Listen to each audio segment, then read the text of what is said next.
kumain ka muna. Baka hindi ka na naman makakain dahil sa trabaho mo. Hindi na. 12:30 ang call time ko. Baka hindi ako umabot sa LRT ng 12 o'clock. Sabi naman ng tricycle dito mahirap. Nakakainis naman yung trabaho mo. Biruin mo, mag-isa ako sa New Year's Eve. Ano talaga po nasa production? Panoorin mo na lang yung New Year's Eve presentation namin sa TV.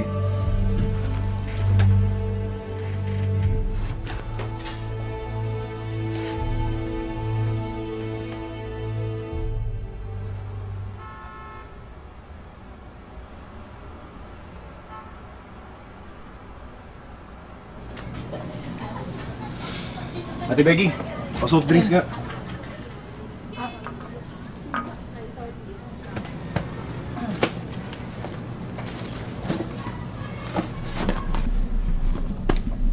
Ate Becky, okay lang ba umutang? Utang? Di mo pa nakikita, di mo pa nababasa. Bukas pa pwede umutang. Bayaran mo to, nabuksan ko na eh. Balikan kita. Oy, oy! Siguraduhin mong babalik ka dito ha! Oh, bakit ka bumalik? Alas 12 na, late ka na. Alimutan ko wallet ko.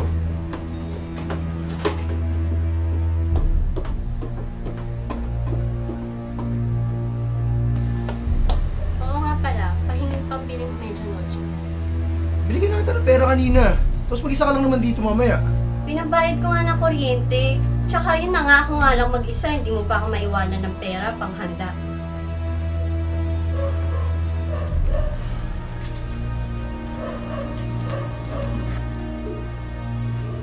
Oh, siguraduhin mo masarap ang pagkain dito mamaya, ha?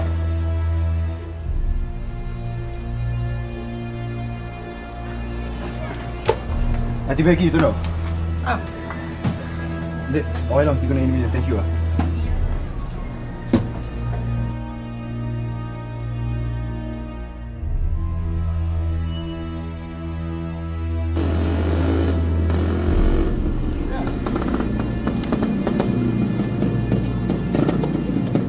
Nasa palengke.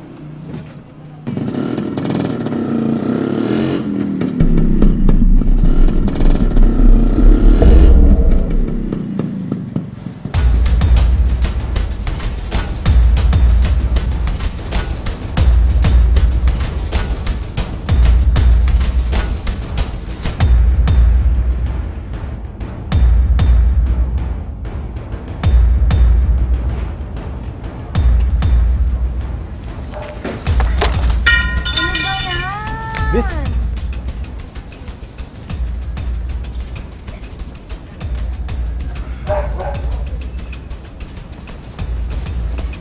Bis, pasensya na. Hindi kita nakita kasi kanina eh. Tutulungan na kita. Tapos ngayon babalik ka para tulungan ako. Hindi ko kasi alam na... Na ano, nabulag ako, ganon? Oo. Sige na, tutulungan na kita. Hindi ko kailangan ng tulong mo.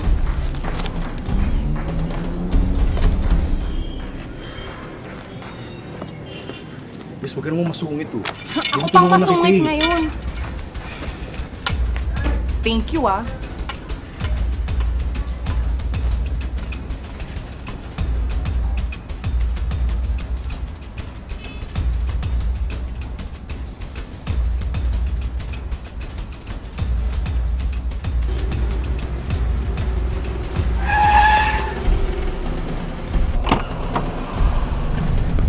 Manong LRT Blue and Treat. Pakibilisan lang, baka di ko maabutan yung tren eh.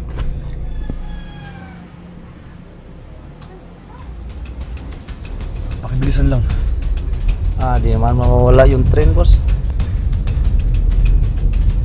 Paano muna tayo sa LRT Blue and Treat? Diretso muna sa Vito Cruz. Nagsis po namin puputulin ang programang ito para sa isang flash report. Nasa linya si Edwin ng Aksyong Bayan. Edwin, anong balita? Salamat, Minet. Isang pagsabog ang naganap kaninang alas 12 ng tanghali radyo? sa Blooming Treat Station ng LRT Line 1. Sa sandaling ito, 22 na pasahero ang kumpirmadong nasawi, habang marami ang sugatan. Inaalam pa ng mga otoridad kung sino ang nasa likod ng terorismong ito.